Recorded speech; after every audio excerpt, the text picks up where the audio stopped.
예, 중으로 오신 분들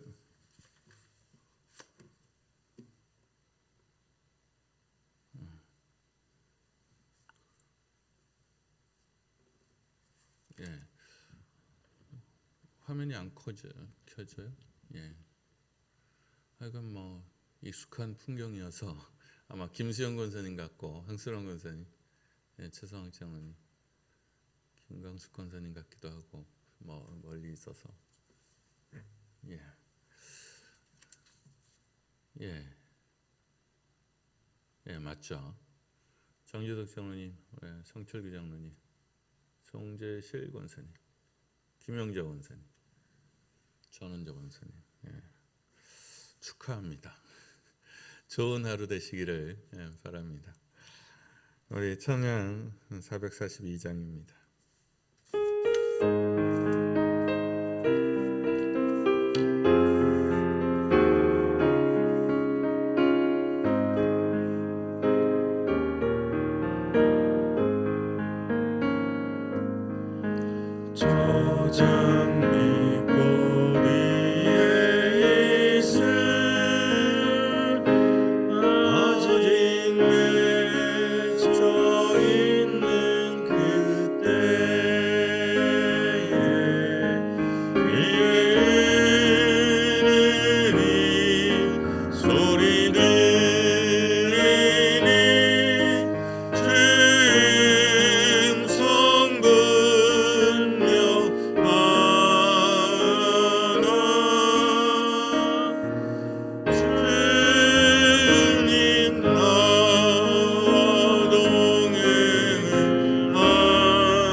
오늘 함께 나누실 하나님 말씀은 신명기 16장입니다.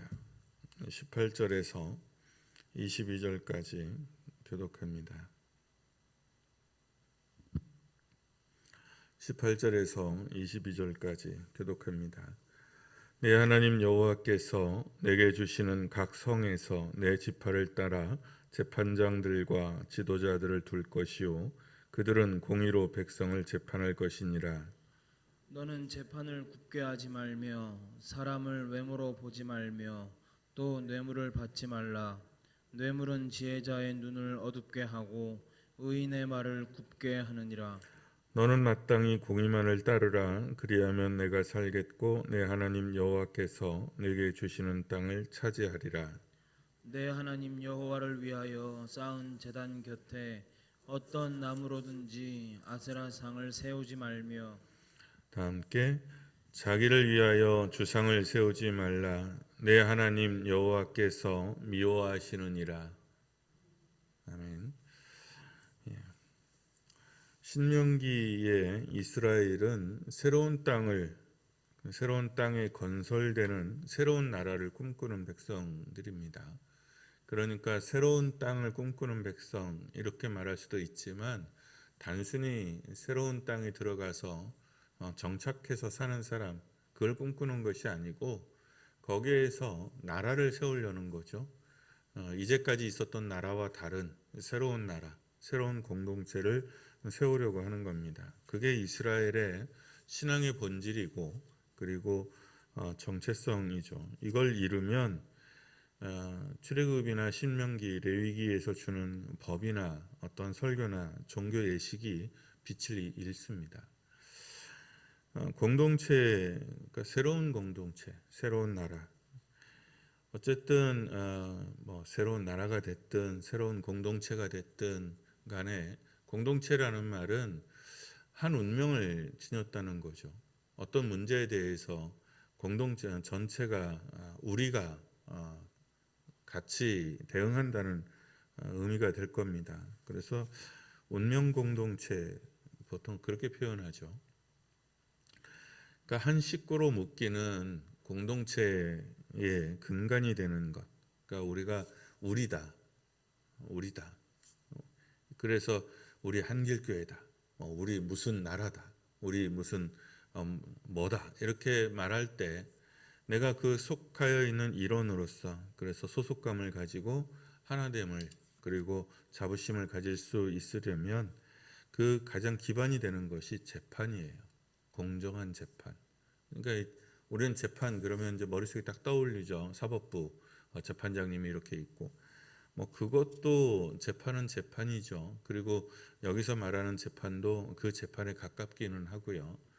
그런데 거기에 있는 재판관, 우리나라 재판관은 공부를 잘해서 시험 잘 친 사람을 이제 뽑아서 재판관을 만들잖아요. 훈련을 시켜서. 전 그것도 참 이상해요. 옛날에는 너무나 당연하게 생각을 했는데 시험을 잘 쳤다고 해서 그 사람이 정의롭다고 말할 수는 없잖아요.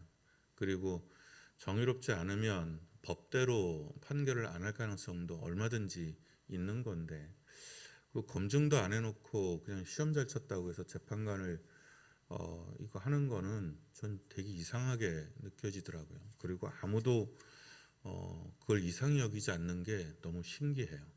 그러니까 우리가 100년 오면서 모든 영역에서 발전해 왔는데 발전하지 않은 곳 몇 가지를 꼽으면 그 중에 하나가 저는 사법부인 것 같아요. 그리고 자동차의 와이퍼. 그 자동차 와이퍼는요, 포드가 자동차를 만들 때부터 있었는데 한 번도 안 바뀌었어요. 하긴 그거 어떻게 바꾸겠어요. 그런 게 있어요. 근데 이 시대의 재판관들은 유사라고 표현하죠. 그래서 사람들 가운데 뽑아 세운 거예요. 근데 그 뽑아 세운 게 시험 쳐서 되는 게 아니라 엘더라고 그러죠. 보통 이걸 장로 이렇게 표현하는데 우리는 또 투표로 뽑잖아요. 근데 이건 비교적 그래도 공정한 것 같아요. 투표라는 게. 이거는 그 지역에서 그냥 너도 알고 나도 아는 지역 유지, 그러니까 존경받는 어른. 대충 옛날 시골 마을에 가면 뽑아 세우지 않아도 거기에 그냥 어른들이 존재하죠. 그 어른들이 그게 경로당에 있든 뭐 어디에 있든 마을 회관에 있든 그들이 어른이죠. 다만 이제 예전만한 권위를 갖지는 못한 거죠. 옛날에는 경로당이 어디에 있었냐면 성문에 있었어요. 성문에. 그 사람들 들고 나는 성문에. 그래서 성문 앞에서 재판이 열리는 겁니다. 그리고 그 주로 재판관들이 공식적인 지도자들과 비공식적인 지도자들이었던 그 연장자들이 보통 그것을 감당했습니다. 그런데 출애굽기에서 모세의 경우에는 조금 더 한 걸음 나가죠. 그냥 이때는 이 사람, 저 때는 저 사람이 아니라 공식적으로 그 각 성의 지도자를 뽑아 세우라는 겁니다. 그래서 물론 기준들이 있죠. 시험 쳐서 하는 게 아니고 그것을 실제로 우리는 성경을 읽으면서 그렇게 해서 지도자를 세웠겠구나라는 것은 알지만 이걸 현실적으로 적용했을 때 어떻게 뽑아 세웠을지는 좀 애매하기는 합니다. 하나님을 잘 섬기고 뭐 이런 사람들을 뽑아서 10부장을 세우고 50부장을 세워라 그랬을 때 그 누가 세운 건지 뭐 이게 정확한 규례는 없으니까요. 그런데 반복해서 여하간 그 판결을 공정하게 할 것을 계속 요구한다는 거죠.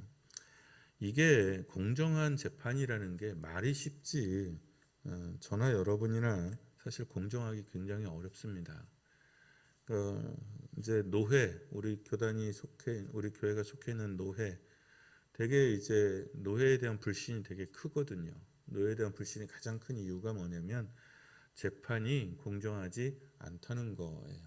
근데 저도 노회에서 일어난 재판들을 이렇게 보면 한 번도 공정하다라는 생각을 해본 적이 없어요.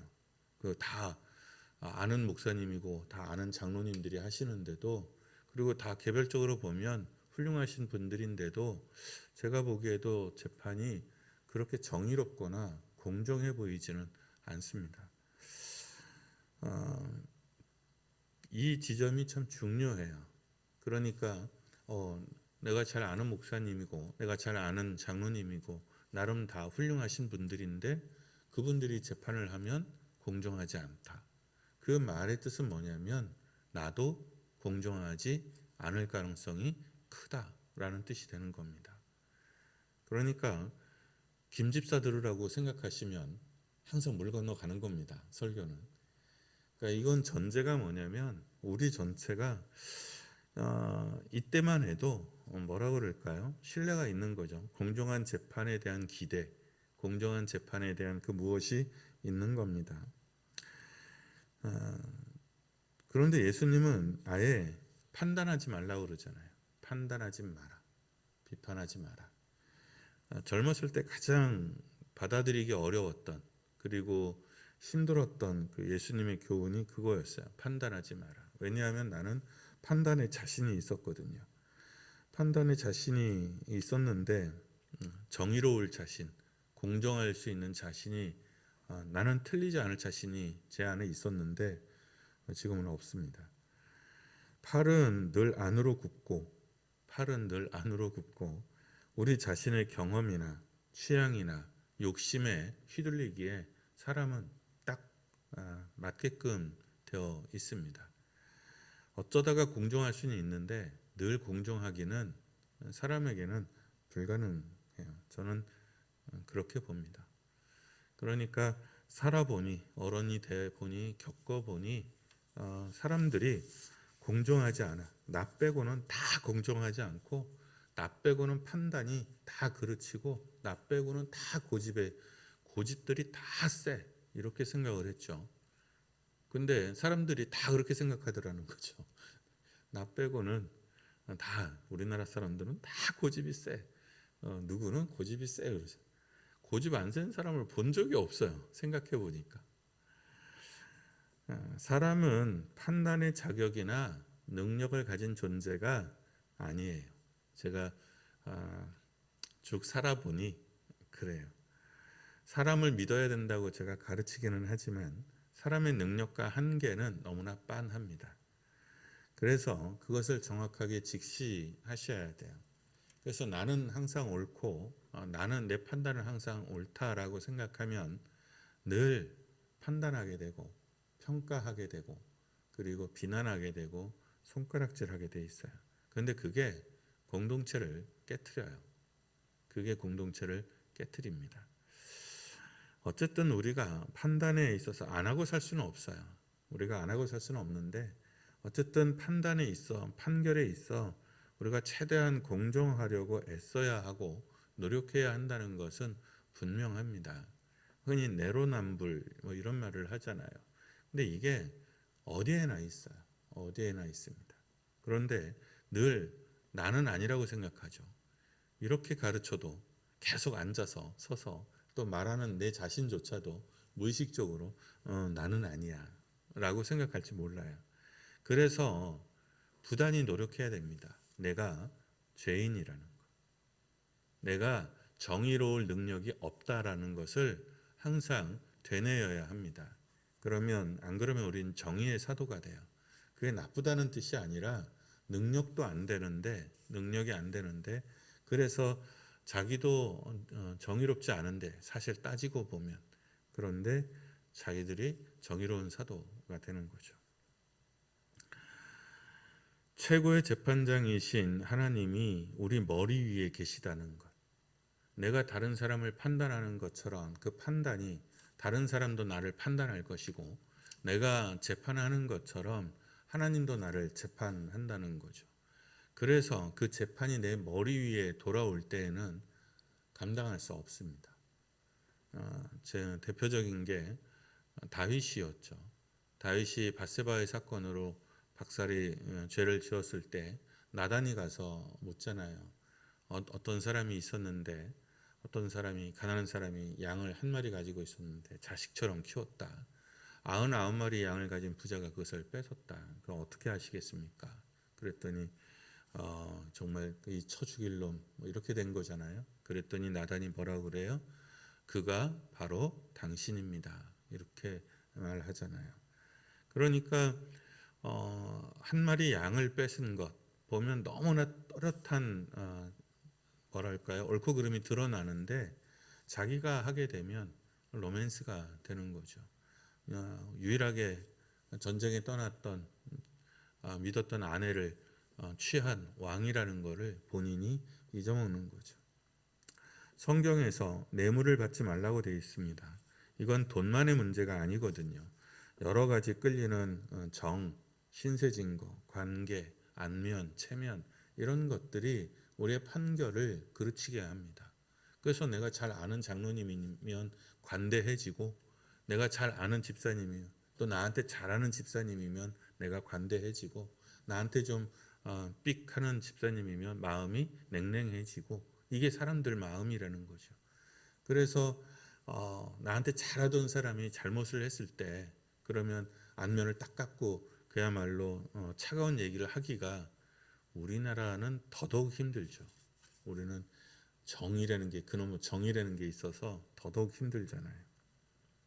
그러니 여러분 믿으셔야 돼요. 내가 공의롭지 않다는 것, 나는 판단할 수 없다는 것, 정의롭지 않다는 것을 여러분 믿으셔야 됩니다. 우리가 배은망덕한 존재라는 것. 배은망덕한 사람들 보면 얼마나 큰 상처를 받습니까?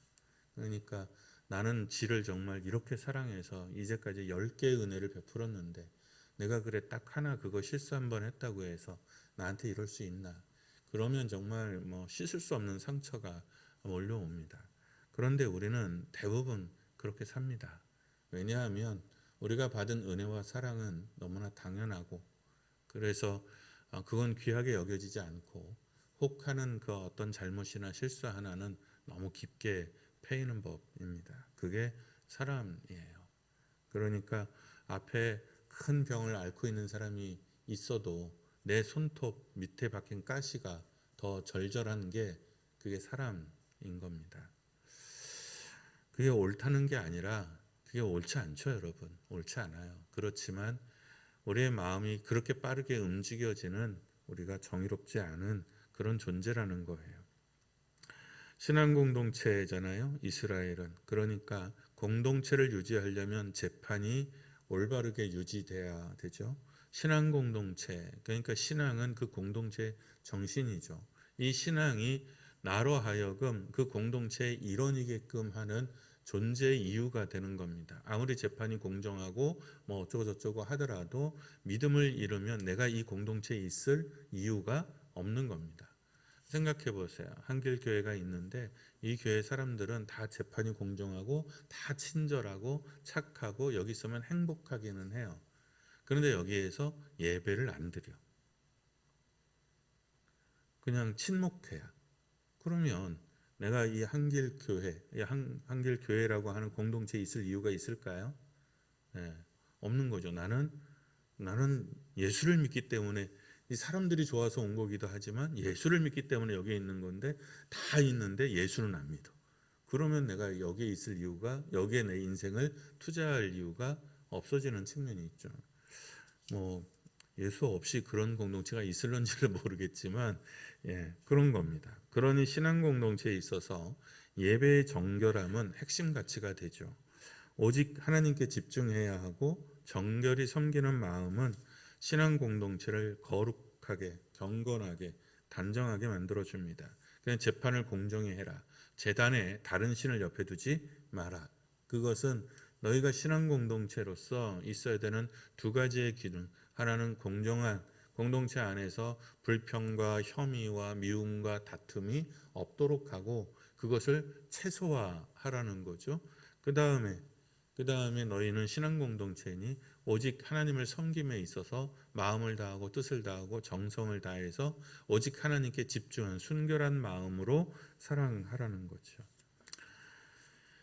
이 경건함과 거룩함은 우리를 인격적으로 고양시켜주고 우리를 아름답게 해줍니다.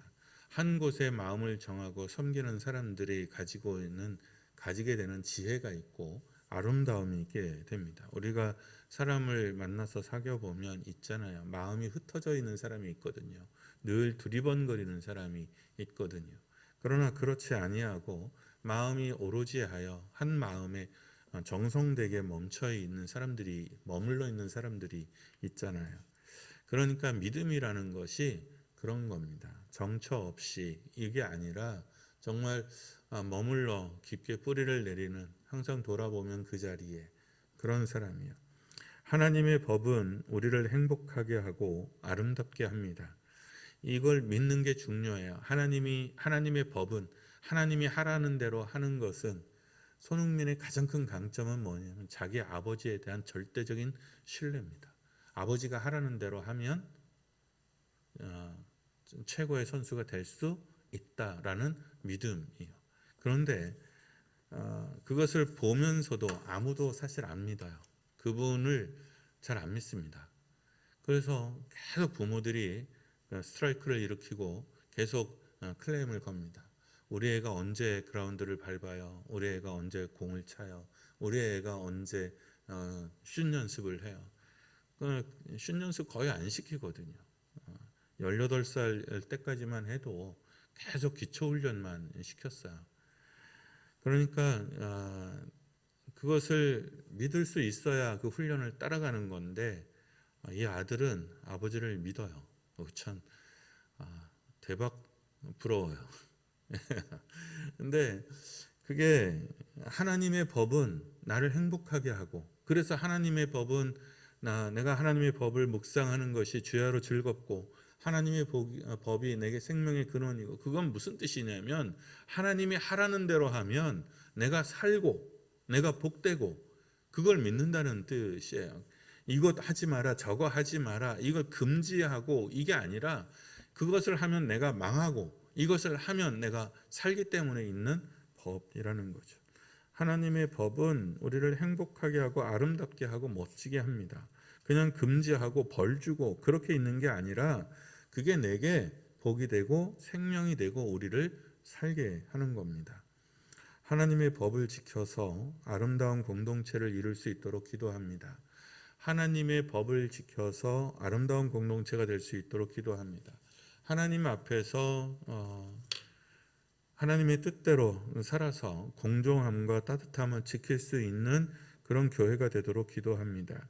믿음의 정결함과 거룩함을 지키는 교회가 되도록 기도합니다. 하나님의 뜻대로 우리 교회를 우리가 가진 공동체를 아름답게 하고 복되게 할 사명이 우리 안에 있습니다. 그러니 판단하지 마세요. 판단하지 마세요. 오히려 용서하려 하고 공정하려 하고 따뜻하려고 애쓰셔야 됩니다.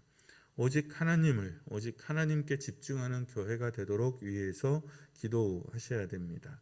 하나님의 법을 지켜서 정말 복된 공동체가 되도록 기도합니다. 우리 찬양하고 기도하겠습니다. 425장입니다.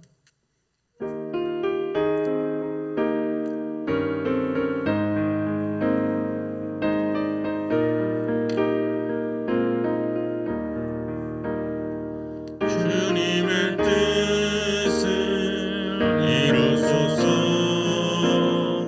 고요한 중에 기다리니 진흙과 같은 날 믿으사 주님의 영상 만드소서. 주님의 뜻을 이루소서. 주님 발 앞에 엎드리니 나의 맘속을 살피시사 눈보다 이해하옵소서. 주님의 뜻을 이루소서. 병들어 몸이 피곤할 때 권능의 손을 내게 펴사 강건케 하여 주옵소서. 주님의 뜻을 이루소서. 온전히 나를 주장하사 주님과 함께 동행함을 만민이 알게 하옵소서. 이 아침 마음을 다하여 기도합니다. 하나님의 법을 지켜 아름다운 공동체가 되도록 또 우리 스스로가 그런 어른이 되도록 기도합니다. 공정함을 갖춘 사람, 따뜻함을 갖춘 사람, 그것을 조화롭게 조화시킬 수 있는 지혜가 있게 해달라고 기도합니다. 좀 공정하다 싶으면 차갑고요, 따뜻하다 싶으면 안 공정하고, 우리는 그 조화롭기가 참 어려워요. 오직 하나님께 집중하는 그런 교회가 되도록, 그런 공동체가 되도록 기도합니다. 이 시간 말씀을 기억하면서 우리 자신을 위해서 우리 교회를 각각의 교회를 위해서 기도합니다.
한 번 더 기도합시다. 우리 아픈 사람들 위해서 기도하시고요.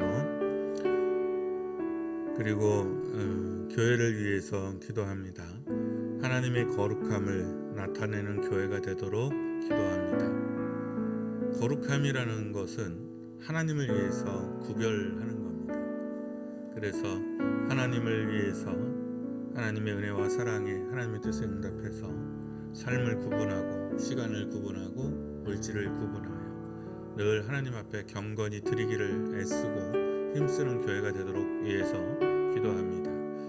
혼탁하여 자신의 기쁨과 자신의 의와 뜻을 향하여 달려나가기 쉬운 시대입니다.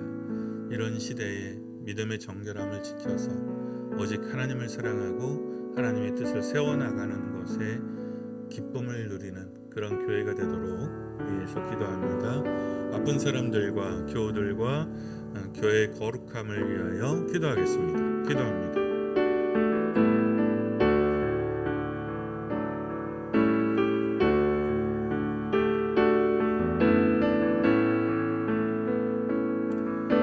하나님은 세상의 관심이 오직 자기 이름과 자기의 편의와 자기의 그 욕망을 따라 많은 이 시대에서 주님이 진심으로 외롭지 않게 이 세상에 오셨을 때 머리둘 곳이 없다고 탄식하셨던 주님의 그 음성과 마음이 이 시대에도 전해질까 들었습니다. 수많은 교회가 있고 수많은 사람들이 있어 주님의 이름을 부르고 주님을 쫓겠노라 하는데 이때에도 마음 둘 곳이 머리 둘 곳이 없다고 말씀하실까 두렵습니다. 주님 이곳에 오셔서 쉬시옵소서. 이곳을 기뻐하시며 이곳을 복되게 하소서. 이곳에 주님을 진심으로 사랑하는 마음들이 있으며 주님을 주님과 함께 기꺼이 동행하기를 원하는 사람들이 있습니다. 하나님 자비를 베푸소서. 주의 긍휼을 베푸시고 주님 언약하신 대로 우리에게 새 영혼을 주사 새 마음을 바꾸사 부드러워지게 하시고 주님 은혜 안에서 새로워질 수 있기를 원합니다. 하나님의 은혜와 새로운 구원받아서 하나님 정결하게 주님 안에서 아름답기를 원합니다.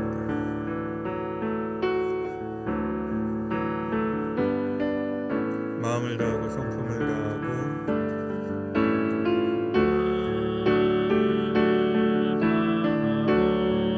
성품을 다하고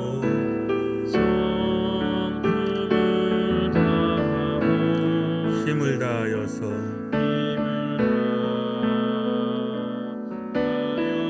여호와를 사랑하라.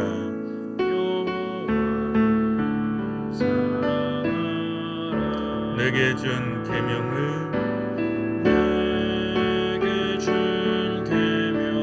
마음에 새기고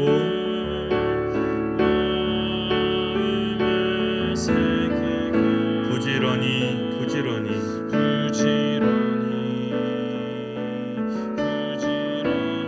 이웃에게 전하여라.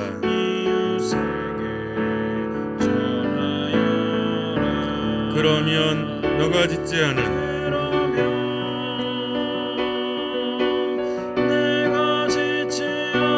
큰 집을 주리라. 내가 심지 않은 과실을 먹게 하리라. 그러나 한 가지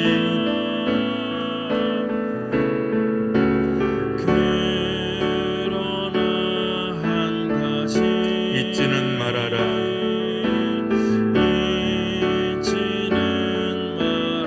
죄인된 우리를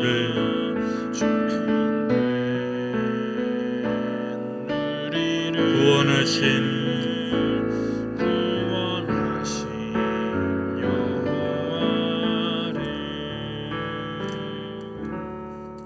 마음 다하여 성품 다하여 힘을 다하여 주님을 사랑하기를 원합니다. 그래서 우리 영혼이 주님이 실만한 곳이 되기를 원하옵고 우리 교회가 주님 마음 둘 곳이 되는 곳이 되기를 소망합니다. 사랑이신 하나님, 그래서 이곳에서 주님 기뻐하심이 있고 주님의 영광이 주님의 이름이 높아지기를 소원합니다. 그 뜻을 따라 주님 가르쳐 주신 기도로 기도하오니 하늘에 계신 우리 아버지, 아버지의 이름을 거룩하게 하시며 아버지의 나라가 오게 하시며 아버지의 뜻이 하늘에서와 같이 땅에서도 이루어지게 하소서. 오늘 우리에게 일용할 양식을 주시고 우리가 우리에게 잘못한 사람을 용서하여 준 것 같이 우리 죄를 용서하여 주시고 우리를 시험에 빠지지 않게 하시고 악에서 구하소서. 나라와 권능과 영광이 영원히 아버지의 것입니다. 아멘.